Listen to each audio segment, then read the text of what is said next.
Everyone, welcome to the first video of 2026. I'm going to start off the video opening up the room for any suggestions that you want as far as content wise for 2026. Any ideas, any types of videos that you guys would like to see, feel free to leave a comment down below. Markets were pretty quiet today. Nothing much really happened, but I will go ahead and share my current trades and my current ideas that I have going into 2026. I have a very strong bias for a particular trade going into Q1 of 2026. I'll go ahead and break it down because it does have a really good macro thesis behind it. So without further ado, let's go ahead and get right into it. Starting off with equities here, we do have the S&P 500 pretty flat on the day. Same thing with the NASDAQ and the Dow Jones as well. Not too much excitement there, but we are, pretty elevated here on the stock market. I would say waiting for a pullback right here, perhaps trading that higher or even down even lower to here would be the best risk reward. Considering where we are right now, pretty elevated relative to, previous price action. If you were to place a market order here, and let's say you're targeting the recent highs, which is right over here, it's pretty risky because you do have all this room to go follow. You have previous support right here at the 67 and right here at the 65 as well. So placing a market order right here targeting these highs, although we do have an easing Fed on the horizon, it seems like the trend is upward. There is a lot of risk to the downside that I wouldn't want to be participating in. So I would wait for a pullback. One of the scenarios is like I said, pulling back here or perhaps even further up until here. Now, the only thing is if we do end up over here, then we do have this previous support that will be tested. That'll be a really big tug of war, in my opinion, for the bulls and the bears. And if we do kind of break below here this level of support, then there is that risk of falling down even further, which could be quite scary at the moment. But that's just a matter of navigating the times in that moment and just kind of being aware of the macro landscape and the factors during that time. We'll pull back to this level 67.5 is only a 1.6% pullback, and then down here is only a 5% pullback. Although that may be scary, I do think that a 5% pullback or even more is still healthy for the markets. So that's something I'll be looking out for. DXY is my main focus at the moment. We are testing this bearish trend line here on the daily time frame. If we put a Fibonacci from the low to high, this is something that I was being mindful of, and I'll kind of reference my current trades to kind of share my thought process on this. But on the dollar index, we did go ahead and break down up to the 61.8 retracement level. We did kind of bottom out there, and we are testing now this bearish trend line. So there's two things that could happen, right? If this trend line does hold, then we can see the dollar index flop lower and trade even lower. And if we flush that 61.8% retracement level, then most likely than not, we will actually see a continuation to the downside. And then we'd probably target that 96 level here, previous support on the dollar index. However, if you do see a break above this and we hold it, something like this, then perhaps we can get some short-term bullish momentum on the dollar. And that'll actually present some good pullback opportunities following that. And it'll also be good for my current dollar Swiss long idea. So how high can we go on the dollar index if we break this level? If we put ourselves in the position of a bear, this is probably what they're looking at. They put the fib from that low to high here, and then they're looking for retracements on their end. Something they would be looking at was this 38.2% retracement, this 50 and this 61.8. So if we do break above this, putting yourself in the position of a dollar bearish person, this would be a scenario, this would also be a scenario, and this would also be a scenario as well. So kind of waiting for a price to get to this level and seeing how it reacts to this would be kind of like my top end thesis for the dollar index. Now, if we do just break past this 61.8%, then perhaps we do go back to revisit the 105, but that's kind of, 2 steps ahead of us. Currently, I'm more focused on seeing what happens at this trend line here if we break below or break above. But if we do break above, I'm going to be very cautious at these levels here. This will probably be a take profit level, just because if I do see kind of price stalling out here and then kind of chugging back lower, then most likely than not, this is more of a trend for the bears. And then we can see that continuation. So something like this, and then trading it back lower back into these levels.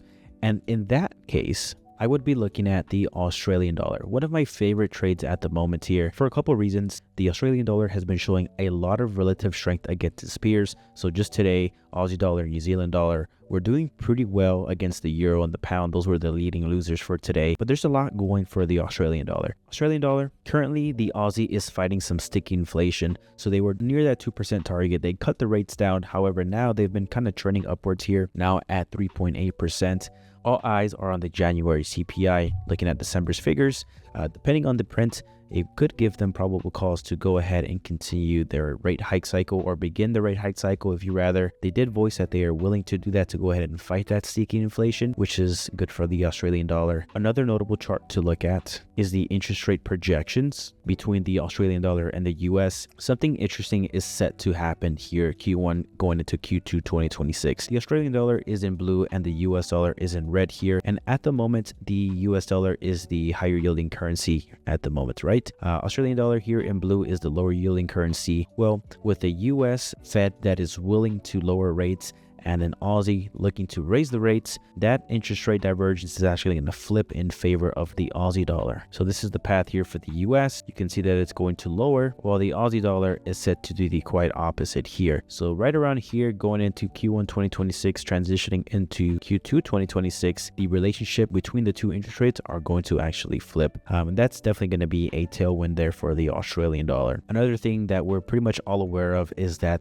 metals are really taking stride here. We have gold up. I think gold finished about 80% year to date, and silver also finished about 175% year to date. They did have a mean run up. Australian dollar performs really well with metal appreciation. It's a big part of their economy, a big part of their exports revenue, and so higher metals is generally good for the Australian dollar. Going back to equities as well, if we do see the Fed continue lowering their rates, then we can expect, equities to get a little bit of a lift off, and the Australian dollar along with the New Zealand dollar are risk on currencies. So they do actually perform pretty well when equities themselves are performing as well.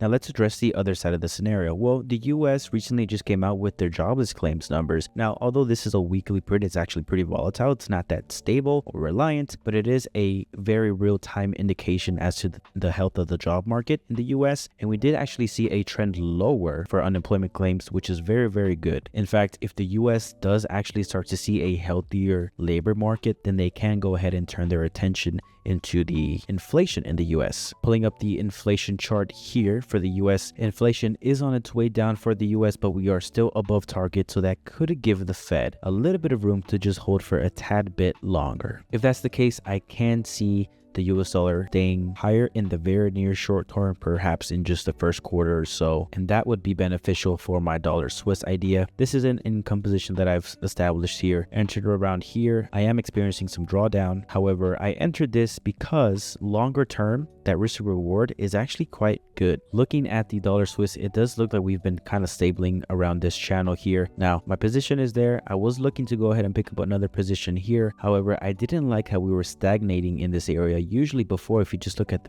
the past, we usually get these very sharp wicks recovery there. We didn't get that this time, so that's why I didn't go ahead and pick up another position there. But if I can close the position at break even, that'd be actually very good for me. I have collected some income throughout the time that I've been in this position. I established it during the end of the year, kind of just taking advantage of the quietness in markets. If for some reason the picture turns around and the dollar catches a bid, then I would be entered at some relatively cheap levels, and I have a lot of upside. I have this level of resistance there, and if the case happens where we go ahead and break above that, then that will actually be a pretty good risk reward. However, if I do go ahead and take a loss on it and this thing tumbles over, then I will take a hard stop here at this level, after this, below this level of support, and I would just take my loss. Hopefully the swaps that I've collected have slightly offset those losses, or perhaps entirely. But the truth is, I don't know how long I'm going to be in this trade, so I can't say for sure. Pound dollar is a trade that I'm actually actively in. I got in last week here. I made a post on the Telegram for the A1 trading channel, and I did mention how we were kind of stalling out here on the lower time frame, just ranging out here, and we kind of just needed a push one way or the other, either a break above or a break below. Also, the break below was more enticing to me just because we are sitting on this upward trend line here for the pound dollar that aligns with the higher time frame structure on the 4-hour and the daily. We did go ahead and break below. We've since retested, and now we're kind of just hanging out here. So if we do see some continuation to the downside on the pound, then these are the targets that I'm looking at. If I were a long-term dollar bear and I'm looking to pick up the pound, I'd put a Fibonacci retracement level from low to high, and I'd wait for the 38.2, the 50, or the 61.8. Ultimately, somewhere in this golden zone would be a target. So for my short position, filled in around here, and I'd be targeting this level here. My risk is up to here, so my risk is above this daily wick, and in my opinion, that's a great risk to reward setup. Going back to my original idea with the Aussie dollar, I would love to get a chance to pick it up and participate. So if I take a fib from low to high, this would be the setups that I'm looking at. I would take my first stab here at 38.2, then perhaps a 50 and maybe a 61.8, but most likely than not, I just hold it, pick it up right here with those two entries, get an average price of right here, and then I have a hard stop somewhere around here, and then my risk or reward will be something like this. Not the best, however, because I am believing in this, overall macro picture long term, I'm going to be targeting the highs and perhaps just trailing my stops even higher, so past those highs. So then my target is pretty much uncapped. We are seeing 10-year yield actually trading elevated today, so we are back at this level here, that 4.2 area. So I'm curious to see if we get a pop above, then the dollar will get a bid, and then we will see the pound dollar take a little bit of a hit, the Aussie dollar take a little bit of a hit, and then perhaps I will have that opportunity to go ahead and get a good entry on those two pairs. The pound dollar, I would probably take a profit on that once we get down to that level that I mentioned, and the Aussie dollar, I will take an entry after I take my profit on the pound if that does happen. Thank you guys so much for watching. I truly appreciate it. Again, any comments, questions, anything like that, feel free to leave it down below. I'm so excited to be going into 2026 with you guys. Have a blessed rest of your day, and like always, trade safely. Bye-bye.